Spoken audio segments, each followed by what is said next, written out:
നമുക്ക് bun Musca ഉണ്ടാക്കാം. അതിന് വേണ്ടിയിട്ട് ബന്ന്, അമൂലിൻ്റെ ബട്ടർ, അമൂലിൻ്റെ തന്നെ കണ്ടൻസ്ഡ് മിൽക്കും എടുത്തിട്ടുണ്ട്. ഇനി നമുക്ക് ഇത് ഒന്ന് യോജിപ്പിച്ചെടുക്കണം.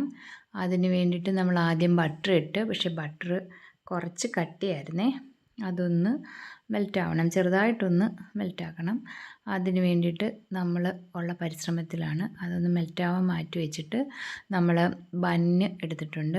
ബന്നെടുത്ത് കൃത്യമായിട്ട് രണ്ടായിട്ട് നമ്മൾ കട്ട് ചെയ്തെടുക്കണം. നമ്മുടെ ബർഗറൊക്കെ ഉണ്ടാക്കാൻ നമ്മൾ കട്ട് ചെയ്യുന്ന രീതിയിൽ തന്നെ കട്ട് ചെയ്ത് ഇതെല്ലാം ഒന്ന് മാറ്റി വെക്കണം.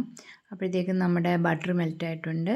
ഇനി നമ്മൾ അതിനകത്തോട്ട് കണ്ടൻസ്ഡ് മിൽക്കും കൂടി എടുത്ത് യോജിപ്പിക്കണം. ഇത് രണ്ടും കൂടി അങ്ങോട്ട് മിക്സ് ചെയ്യണം. നന്നായിട്ട് നല്ലപോലെ ഇത് മിക്സ് ചെയ്യണം.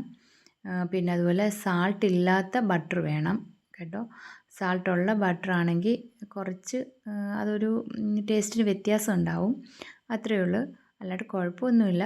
എങ്കിലും സാൾട്ട് അല്ലാത്ത ബട്ടർ ആണെങ്കിൽ നല്ല രുചിയായിരിക്കും. ഇത് നന്നായിട്ട് യോജിപ്പിച്ചതിന് ശേഷം നമ്മൾ ബണ്ണിലേക്ക് ഇതങ്ങോട്ട് നമ്മൾ തേച്ച് കൊടുക്കണം. എല്ലായിടവും ഒരുപോലെ വരത്തക്ക രീതിയിൽ ഇതങ്ങോട്ട് തേച്ച് കൊടുത്തിട്ട് ഈ 2 പീസും കൂടി നമ്മൾ എടുത്ത് ഒന്നിച്ച് ഒട്ടിച്ച് ബർഗർ ചെയ്യുന്ന പോലെ തന്നെ ഒട്ടിച്ചങ്ങോട്ട് വെച്ചിട്ട് അതിൻ്റെ സൈഡ് കംപ്ലീറ്റ് ഈ മിൽക്കും ഈ ബട്ടറും കൂടി ചേർത്തത് അങ്ങ് തേച്ച് കൊടുക്കണം.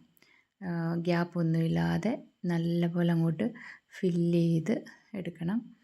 എന്നിട്ട് നമ്മൾ നന്നായിട്ട് ഫില്ല് ചെയ്യണം. നല്ലപോലെ ഇത് ഫില്ല് ചെയ്ത് സൈഡിലെല്ലാം ഇത് തേച്ചിട്ട് നമ്മളങ്ങ് കഴിക്കണം. നല്ല ടേസ്റ്റ് ഉണ്ടായിരുന്നു കേട്ടോ, നല്ല രുചിയായിരുന്നേ.